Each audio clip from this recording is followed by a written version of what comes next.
Hello, everyone. My name is Parham, and this is the We Got You podcast. And on this episode, we have an extra special guest because we have a guidance counselor with us, and we know that this is probably the most stressful time for a lot of you with exams, projects, ISUs, whatever you guys are doing at this time. And yeah, super excited to have you here. Thank you so much for coming. Well, thank you for having me. I'm really excited to be here.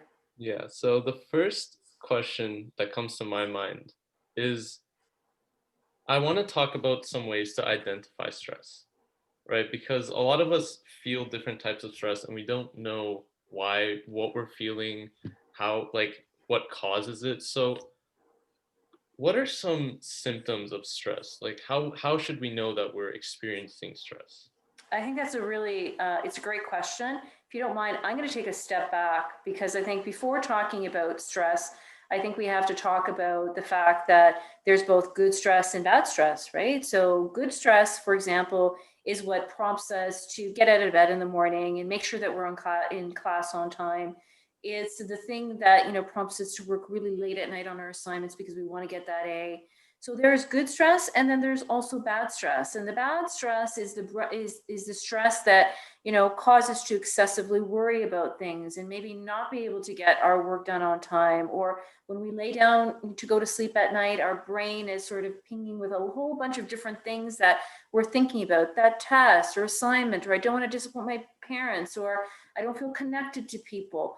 All of those things, when they take hold, can result in negative stress if they're not checked. So stress within reason is a good thing. It can act as a motivator, but stress can also result in an inability for people to cope. And when we get to that point, we know that we really need to intervene and make some major changes in our life to get back to that level of good stress, which really is encouraging for most people to do well in life, in their studies, in their relationships, and so on.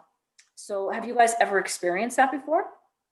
Yeah, Yeah. actually, I know when we first talked about, we were discussing the topics that should be discussed in the podcast, and you had brought up bad and good stress, and it never really like occurred to me that there is a good form of stress also. And it kind of changed the way I look at things too. Because when I was stressed about an assignment, it was always, I would like get upset that I was stressed.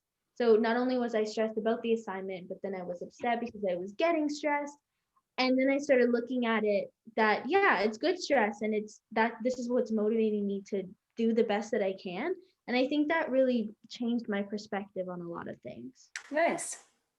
So, I mean, that's part. It's a big part of it. Is that self awareness that we all need to have about our mental health. And I think often what happens is that we teach kids how to think critically about like math and science and literature and reading, but very rarely do we teach young people how to think critically about their mental health and what they're feeling. And so there's a really in education there's starting to be a really big move in that direction where we're saying, hey, what does it look like? What does it feel like in your body when you are starting to become stressed, right? So you tell me, what does it look like for each one of you when you're starting to get stressed? A lot more sleeplessness, I would say. A lot of nights without good sleep. Probably just a feeling of like distress, like something's catching up to you and you don't know what's going on. I would say that's the biggest ones for me. And do you find that you have thoughts that really race through your mind and make it very difficult for you to sleep at night?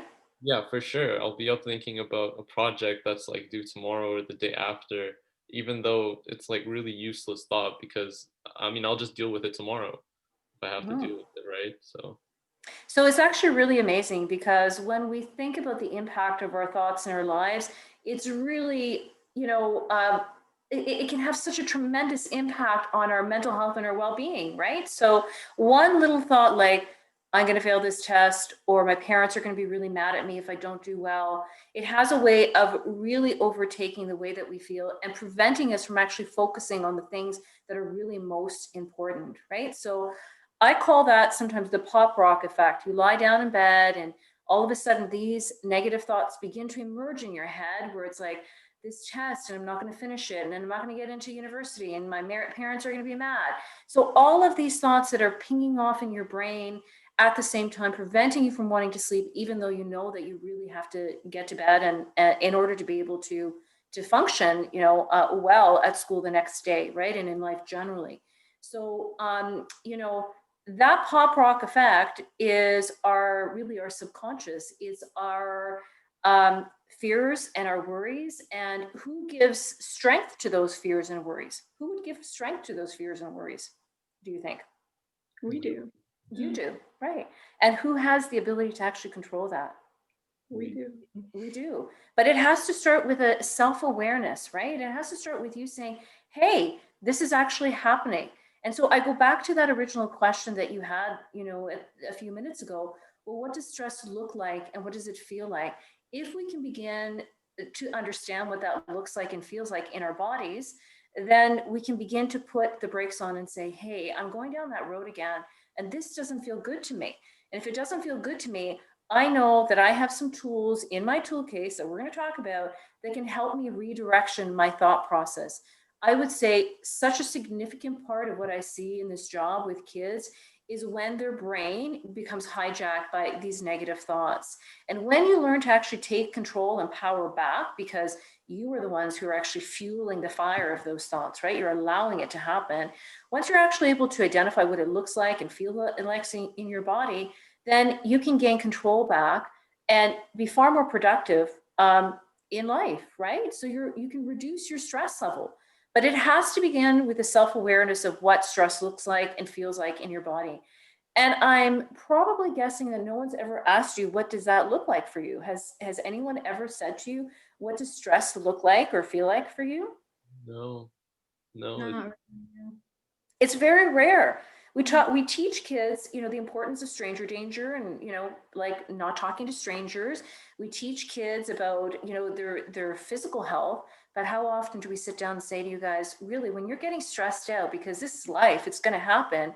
What does it feel like? What does it look like for you? And so for you, it's about that ruminating thought in your brain that, hey, I'm really like having a hard time controlling those thoughts, even though I know they're not productive, right? For someone else, it could be that they feel like they have a bellyache. For someone else, it could be sleepless nights. For someone else, it could be that they're sweating. For someone else, it could be a multitude of different things that are happening at the same time. And what about this? Do you ever have a what if statement that runs through your brain? What if I don't finish this assignment on time? What if I don't do well on this? What if I don't do well on this and my parents get really mad at me? Am I going to get into university? Am I going to get into the college of my choice? Right? How many of you have had a what if moment? All the time. Yeah. All the time. And you know what? That's so normal. We all have them. Young people, adults, we all have what if thoughts that run through our brain. But what do you think that what if is really? When we peel back the layers of this, thought, what do you think is at the core of that? It's all stress. It's all our It's thoughts. stress, Mhm. but it's also our subconscious. It's our worries, right? It's all of those worries that we package and we put them, deep down inside and we don't really think about them. And then one day, when all of these little stressors mount to something much bigger, it's like, wow, this is how I'm feeling. So all of these what if statements, begin to emerge. What if this happens and what if that happens? And typically, is there any truth to a what if statement? No. If I don't study for this test, I'm going to fail and my parents are going to kill me and I'm not going to get into university. Is there any truth to that statement, do you think? And be Well, honest. Partially. yes, partially. Yeah. It's Partially. that like, yeah, if I don't study, not necessarily you'll fail, but you probably won't do as good, but that doesn't necessarily mean you won't get into university. And that comes from like overthinking too, which for me, my brain goes to not just like, okay, I'm not going to do well like this semester. It's I'm not going to do well this semester, and the next semester I'm going to have to make up for it, and then I'm not going to get into a good university and this and that and that. It's just like a bunch of thoughts in your brain. And that's also why I feel like it's so important to talk about it, because if all these what if statements just pile up inside your brain and none of them are really true, right? Like we just discussed, it causes a lot of internal stress. So That is so true. And often those what if statements aren't true. Like if we unpack that statement that we just said, like what if, I failed this test. What if, I don't do well in it? Am I going to get into university? Are my parents going to be mad? If we unpack that statement, what we realize to be true is that, it's our apprehensions and our fears and our deepest worries about, what we want to achieve and not wanting to disappoint people in life. And, fundamentally, all kids want to do well. I haven't in 25 years of doing this job encountered someone who said to me, I don't want to do well in life, right? Most people want to please other people. You want to be successful. But at the root of that is our insecurities. And we have to, in the moment, press pause and say, one test is not going to define, my success in life and what I achieve, right? And it's that all or nothing thinking that we go through that, one incident or one event in our life is going to completely, derail everything that we want to achieve. And it's about really pressing stop and thinking rationally about the thoughts that continue to emerge in your brain and seeing whether or not they actually are true, right?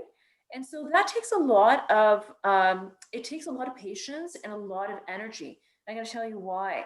Because when we have developed a habit of having all of these what if statements or these negative thoughts that race through our mind that result in stress, when we become stressed, even a little bit, it results in us automatically having these thoughts, right? Because it's become habitual, it's become a pattern for us, right? So I'm stressed out, negative thought. I'm really stressed out, many negative thoughts that are racing in my mind. And it becomes really, really difficult. It seems like it's really difficult to control those negative thoughts. But I'm going to tell you that you can control negative thoughts like anything else in your life. Is it going to take time and energy in order to be able to do that? Absolutely. So I'm going to tell you how that actually happens from a scientific perspective. When we have a negative thought and we've had that negative thought like, I'm not good enough, I'm not going to get into university, my parents are going to be mad, I'm such a disappointment, what's the use, I should just give up on all of this. Our mind will go directly to that thought every time we get stressed out because it's become habitual, it's become a pattern. And so I liken it to a road that is undeveloped. You've got a truck on a road, you've cleared the trees. The first time that truck goes down that road, it's very hard for that truck to get down the road because it's all really bumpy and not well traveled. The next time you go down that road, and the third and the fourth and the fifth and the sixth time, um, like your thoughts, the easier it becomes to travel down that road, right? So every time you get stressed out, your negative thought, you're more likely to go down that thought of having a negative thought about, I'm not going to succeed. My parents are not going to be pleased. Life is like, it sucks right now, right? So you're likely to go down that thought. But if you challenge your thoughts on a regular basis and every time they emerge, and when you first start doing this, it's going to be really difficult because it's become a pattern of behavior for you, right? But if you stop and say, is this true? Will I not succeed in life because of one test?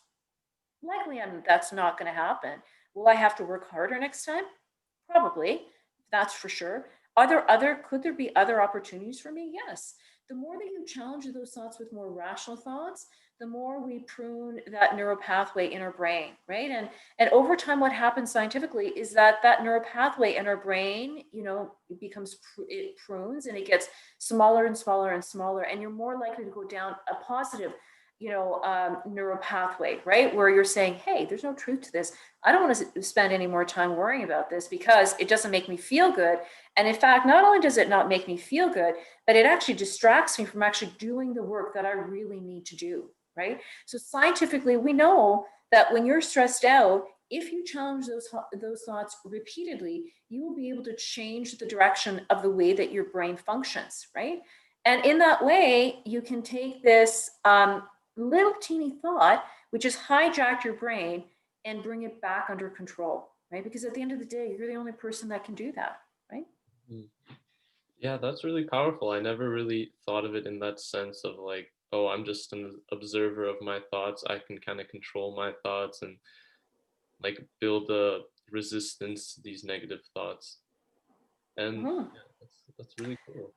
I think that most kids don't think about that because we haven't really taught you guys to really think critically about the way that you feel and the way that you think, right? So, part of it is saying, am I doing that again? If I'm doing that again and it doesn't feel good for me, then how can I change that?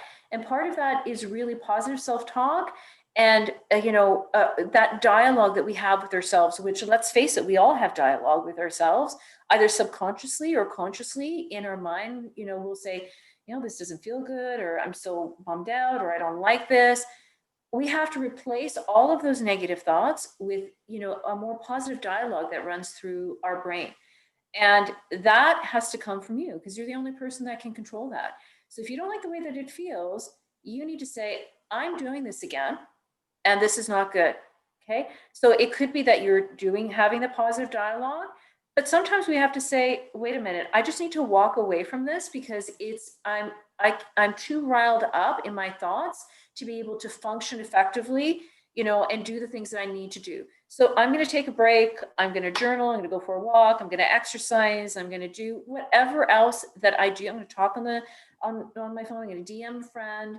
I'm going to do all of those things for like 15 minutes so I can redirection my thoughts, because sometimes they have a way of really, controlling us, right? So find the things that actually work for you. Like, what are some things that you guys do to de-stress?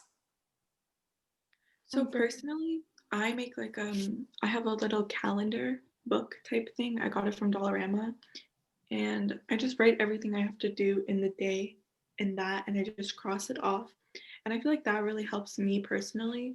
Like everyone's different and stuff, but that just helps me realize like, oh, I've done everything I need to do for the day. Like I'm on track. I'll get it done. Like for example, I put an assignment on there. I finish it like a few days before, and I feel more relieved about the assignment. I'm like, oh, I got it done. I'm like stress free about this assignment, and I can stress about another one. But I have to tell you that that is such an important strategy, because I will say that the majority of kids that I deal with are so overwhelmed by the volume of work that they have that they feel paralyzed by it. Like, how can I get on top of this work, right? And when I ask, well, tell me about your organizational strategy, mostly kids will tell me that they put a day in a calendar in terms of that's the due date, but they don't ever backwards plan, right? So here are all my due dates. How am I going to get there? What do I need to do? Right. So do I have to, I'm going to chunk all of my assignments. I'm going to determine how much time I need to allot to each different section of that assignment. And then I'm going to break it down in terms of the amount of time that I have, so it becomes more manageable. And I think when kids actually start to do that, they feel more in control of their lives, right? Because they can see that everything is possible, right? So, and I would say that, a strategy that works for a lot of kids is being very explicit, like saying, at the end of the day, school's done. Personally, I can't work right at the end of the day because I'm too tired from like talking and listening all day, and I need a break. So I take a break. And then if I need to do work, I think to myself, when do I work best, right? What is the best time for me? So I take a break. Maybe I start working at 5 o'clock. I work for a half an hour, maybe I take a 10-minute break. So instead of being distracted by technology in the middle of all of this, what you end up doing is saying, I'm going to work diligently for 30 minutes, really focused, and then I'm going to take a 10-minute break, and I'm going to, check my phone, answer DM, do all those things that you need to do, right? And then I'm going to do the next thing for 30 minutes and then take like a 10-minute break. And then I think what most kids find is when they give themselves permission to be distracted a little bit in those 10-minute blocks, that you have more time on the back end of your day, right? Rather than just simply sitting there and being distracted the entire time that you're trying to do work, which is probably what happens with most kids, because I have 2 teenagers that I live with. So I totally get it, right? And it's not only you, it's like adults as well. You're trying to do work, but your phone is ringing, and all those things are happening that are a distraction, but we have to be able to compartmentalize them and put them aside so we're productive in the time that we have. And then what I find when kids actually start using that strategy is that they feel much more in control of their lives and recognize that they have time on the back end of their day, right? So maybe they're done at 8 and it's like, wow, I actually have time where I can play some video games and not feel guilty because I've actually completed my homework, right? I can, I can DM some friends. I can do whatever I want to do. I can go for a run. I can exercise. But it's about really being able to front load the front part of your day, but you have to have structure to be able to do that, and you have to follow the timelines, right? And that will also help to reduce your stress. So that's actually a great strategy. What else do you guys do?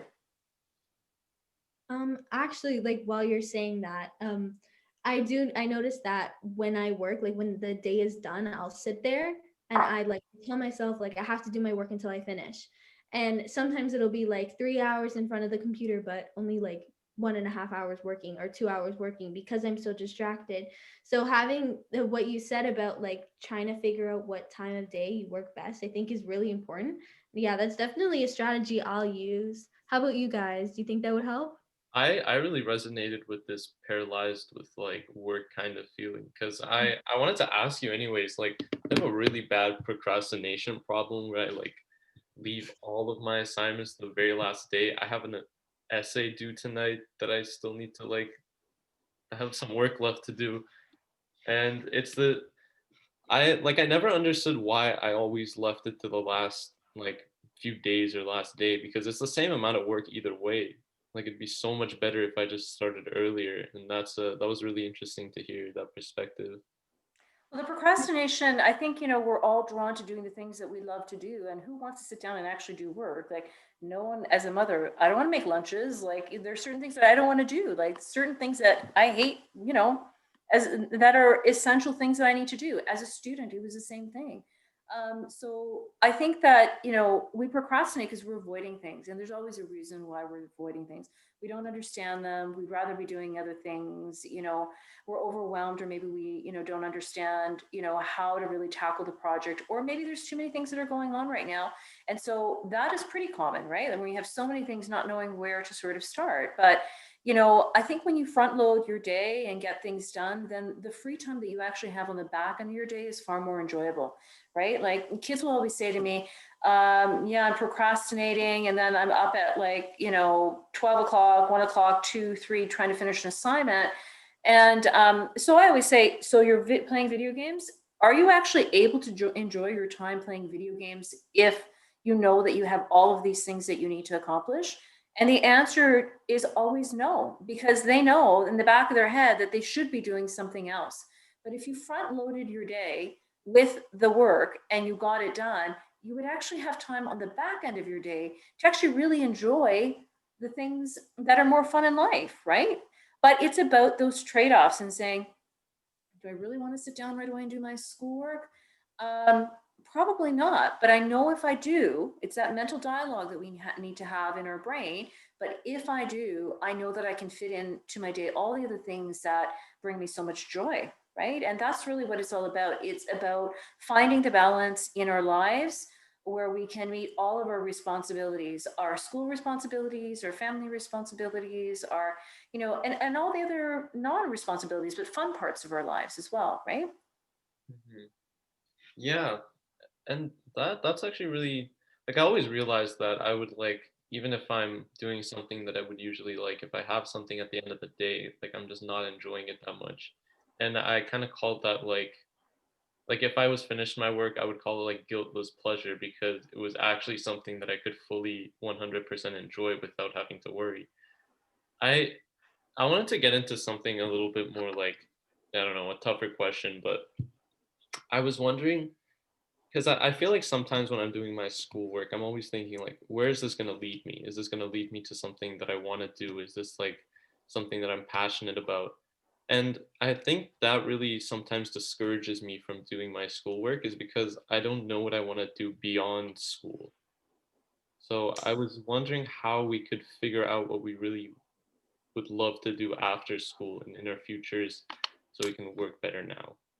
That is such a really an important question, because I think sometimes when we don't see where the path leads, it's very difficult for us to feel excited about something, right? So there are some kids that have always known what they've wanted to do and they've gone down that path, like that's the way that they are. And then there's other kids who may just have lots of interests, right, and not really sure what they want to pursue.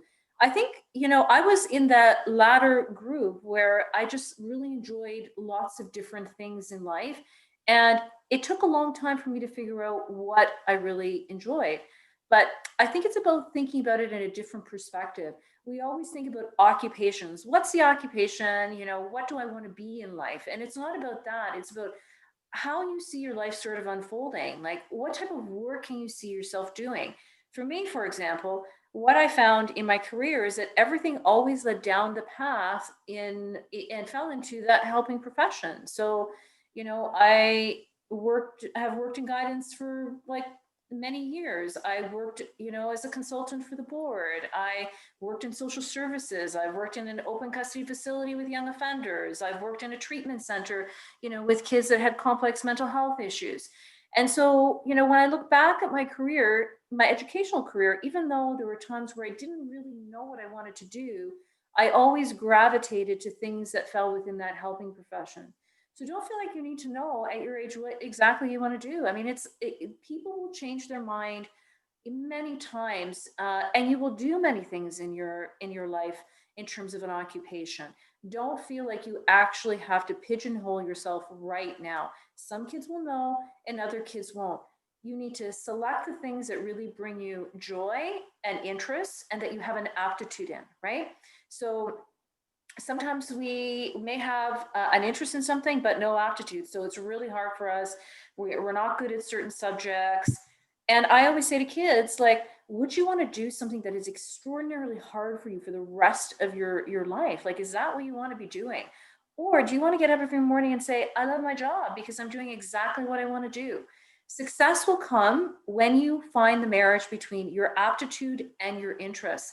And one of the most amazing things that you guys are going through right now is having the opportunity to explore, right? Not pigeon-toeing yourself into an area where I only can look at these courses. High school is one of the only times in your academic career where you will have an opportunity to really explore lots of different things. So if you think that you're interested in something, then take a course in it, right? See what it's like. You may find that you absolutely love it. And let's be real here, there are more than 5 jobs that are out there. Everyone thinks about 5 jobs, and most parents will say, I want my child to be a doctor, a lawyer, an engineer, a pharmacist, in the computer or the tech industry. There's typically 5 occupations that most parents think would result in you being successful. And I'm telling you that you can be successful when you have a marriage between your passion and your interests, right? And so there's some work to do in getting, people to understand that there has to be that relationship. And so instead of thinking about occupation, not knowing what you want to do, you got to give yourself a break and say, it's okay for me not to know.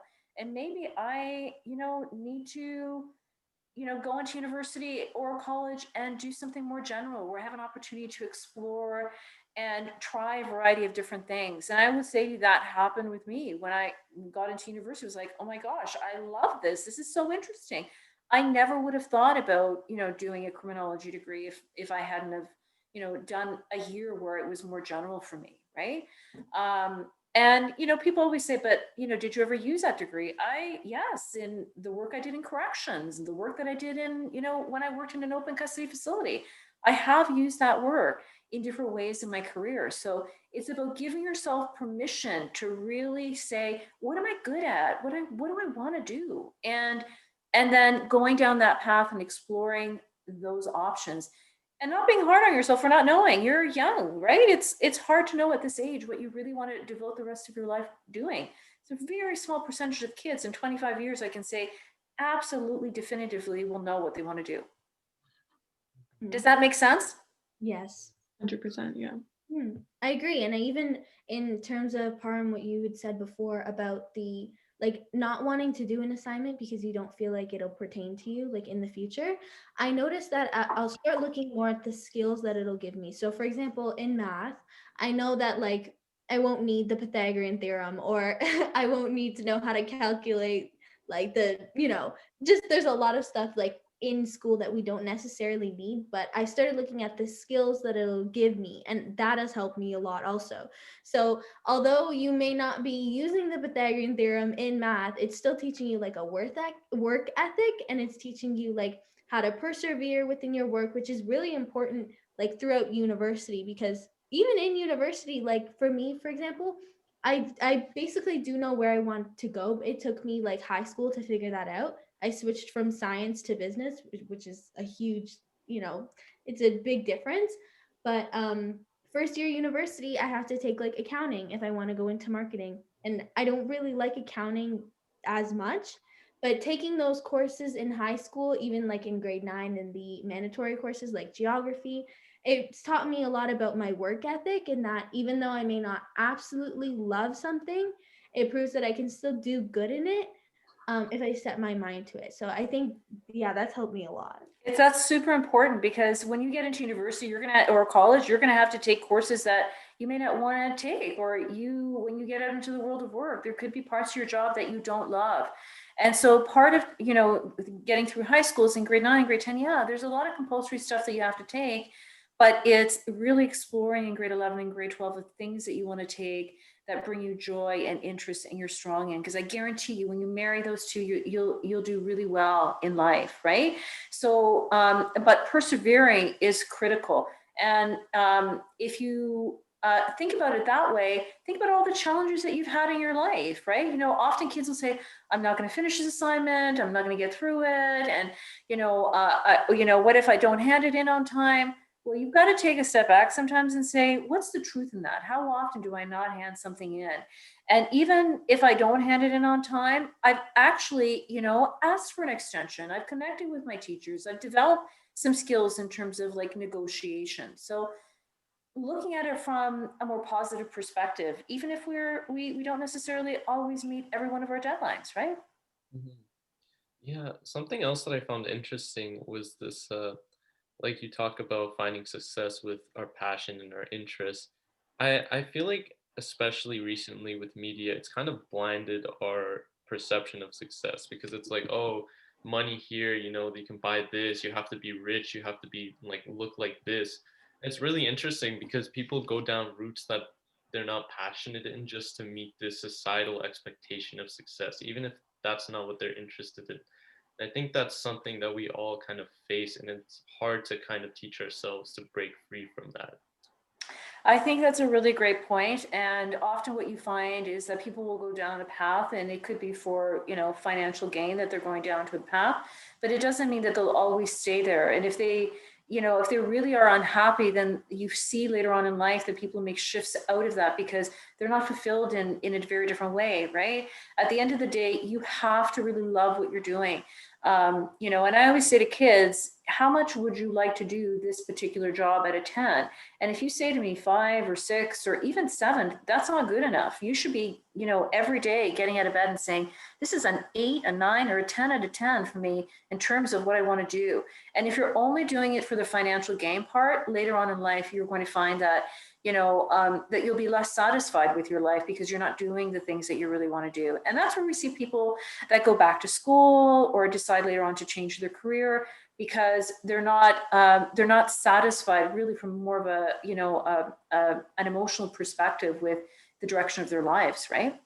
Mhm. Yeah, that's super, super insightful. I'm glad that I could kind of understand all of this. But Mhm. yeah, one more question from me. I just wanted to talk about some forms of stress management and organization because I know we kind of touched on it earlier, but especially at this time for me, like it's been extremely stressful with everything coming up. So I just wanted to kind of get your opinion on some forms of stress management that we could use as students. Absolutely. I think one of the first things that we talked about earlier was organization. I think, when we are organized and we have a plan of action in terms of the way that we're going to, address all of the responsibilities that we have in our life, we see that it's more manageable. That plan, though, has to be realistic and you have to be able to edit that plan, right? So if all of a sudden you have like 2 other things that are added to your list of things to do that are really important within that time frame that you've established, then you've got to go back and look at your plan and say, okay, how can I tweak it in order for it to be reasonable so that I can get things done? It's okay to do that. We have to have flexibility in our plan. And not only do we have to have flexibility, but we have to feel confident in being able to advocate for ourselves, right? That's where you have to be able to go up to a teacher and say, hey, I have like a math test and a science test on the same day and an assignment, and it just really is a lot. Is there some way, for me to be able to hand in this assignment, a day or 2 later, right? So it's about that advocacy piece and saying, and articulating that, because most teachers tend to be really understanding if you're going to them and giving them a heads up and that sort of thing, right? It's harder to do that at the end of the semester, obviously, but like if you're advocating for yourself well in advance because you know what things look like, then teachers are going to be more understanding. So that's the first piece, is really being organized, and not from like a 50,000 feet up perspective, but really getting down and breaking it down into the nitty gritty of what is my day going to look like? How am I going to break up my day? What am I going to do for this half hour? And then I'm going to take a 10-minute break, and fitting in exercise and fitting in family responsibilities. And, I was doing this exercise actually with a student the other day, and she's like, well, I need time to pray. I need time to exercise. And so we came up with a calendar that really allowed her to take into consideration all of those things. And she felt a tremendous sense of relief in having talked about that, right? So the first part I would say is organization. Second piece is advocating for yourself, and understanding that when you have a lot on the go, that you have people who you can turn to, right? So your teachers, your parents, guidance counselors, there's lots of people who are there to support, right? And if you're having a hard time, knowing that, we all go through that. And so not feeling any shame for reaching out and saying, I'm having a really hard time coping right now. I need a little extra help, or a little understanding, or a little bit of flexibility. And I would say that that's probably the hardest part, I think, for kids and even adults to do, is to articulate the fact that they may be having a hard time from like a mental health or a well-being perspective, right? But the more comfortable we become in doing that, the more understanding you're going to see that people will be. But it's about taking that initial step and saying, I'm really stressed out. It's okay for me to feel stressed out, particularly during this time of the pandemic. And I am going to advocate for myself. And I guarantee you that you're going to see that there are supports that are there once you take a step forward and actually ask for the help. The biggest obstacle normally is ourselves, right? We don't want to look like we're not capable of doing something. We don't want to disappoint people. We don't want people to think differently of ourselves. But the reality is that we all need help at different parts of our lives, and it's okay to ask for help. So I would say getting organized, advocating for yourself, and speaking to someone about your mental health and your well-being if it's being compromised by all the stressors that you have in your life. That's really important. And then figuring out those things that are really helpful to you when you are stressed out, right? So for me, I go for, I'll go for a walk, I'll exercise. And believe me, I'm not like an exercising kind of gal, but I've realized that when I exercise, I actually do feel better. So I encourage all of those couch potatoes out there that if you are stressed out and you are not an exercising kind of person, get on out there, because we know that the chemical changes that happen in our body really help us to feel better and de-stress when we do that. So find out those things that really causes stress, and then identify ways that you deal with it. Some people listen to music, some people exercise, some people journal, some people talk to a friend. So whatever is within your tool case, make sure that you are accessing them and doing those things when you're feeling stressed out. And then I would say one of the most important things that we've talked about and touched upon today is the concept of controlling our thoughts. Okay? Because we know that those teeny tiny thoughts that are so little have a tremendous way of hijacking not only our brain, but our lives if we don't control them. So it's about pressing stop and saying, are these thoughts truthful? Are they productive? And if they're not productive and they're not helpful, then how can I redirection my thought process into something that will help me to become more productive? And if you're having a hard time doing that, know that there are people that can help you. Reach out to your guidance counselor and see if they can help support you in that way, or connect you with other people who may have skill in that area. So I would say those would be the big things. One is organization. Two is advocating and saying that it's okay, not to feel well and needing support from not only from mental health and well-being, but also from, just some extra time and support and understanding. Three, I would say would be, what did I say three was? Thought. Um, Identifying those negative thoughts in your head. Identifying the negative thoughts and putting a stop to those negative thoughts. And 4 would be accessing the people who are there to help you and knowing that it's okay not to feel good, right? It's normal and really normal during a pandemic not to feel your best. Mhm. Yeah. So Adding to the teachers thing, sorry to cut you off, but personally, like I always like if I'm feeling like insecure about a certain part of my assignment, I always email like my teachers and I'm like, can you take a look at like my assignment or like a specific part of my assignment and like tell me what like ways I can improve and then stuff like that. And then when they reply and they tell me like this and this or that really helps and I feel really like I feel better about my assignment because I know that my teacher has seen it. They, as the person who has made the rubric, reviewed the like success criteria and everything, they're telling me that I just need to improve that part and I'm good and everything else looks great. I feel like that really helps with like dealing with the stress about school as well. And that's an advocating piece, right? It's not only advocating about, extra time, but it's about going to our teachers and saying, hey, can you look at this, right? That's what our job is as teachers, is to be able to be there to support you. And so you shouldn't feel bad about doing that. That's what we're here to do. And I think sometimes kids have a hard time with that because they don't want to feel like they don't understand something. But once we provide you the feedback in terms of what's really good about it and what needs to be worked on, then I feel that there's a greater sense of relief on your part because you know that you're moving in the right direction. 100%. Yes, I agree. And that even shows that you care about the assignment and that you're taking a look. So I think that's really a great thing. so that's it for questions from me. Do you guys have any more questions before we wrap it up? I think that's all. I've gained a lot of good insight. So thank you. Yeah, You're very welcome. it was a very interesting session. I feel like I just had a nice therapy session, and well, I've never actually gone to any guidance counselors, but I think from now on, I really might just have to do it because this was really fun. Thank you so I much. always go to guidance for like my course changes. I never do it for anything like personal. Just Yeah. like, I think what you will find is that it's just really helpful. Like it's nice to have someone listen to you, Yeah. without judgment and objectively and be able to give you some strategies that, maybe you haven't thought of, right? So the educational field, someone who's been through university, someone who's been through school, I feel like that's really, it all adds to it and it really helps. Mhm. for sure. I mean, we all have, remember, all of us have at least 2 degrees, right? So we've done, if not more, right? So 2 degrees and lots of life experience. And, we are specialized in the area of guidance in order to be able to guide you. So if it's things that deal with a social emotional perspective, that's our area of specialization. But if it's beyond our scope, then we have resources that, from a school and a board perspective that we can access in order to be able to help you, right? And that's our job.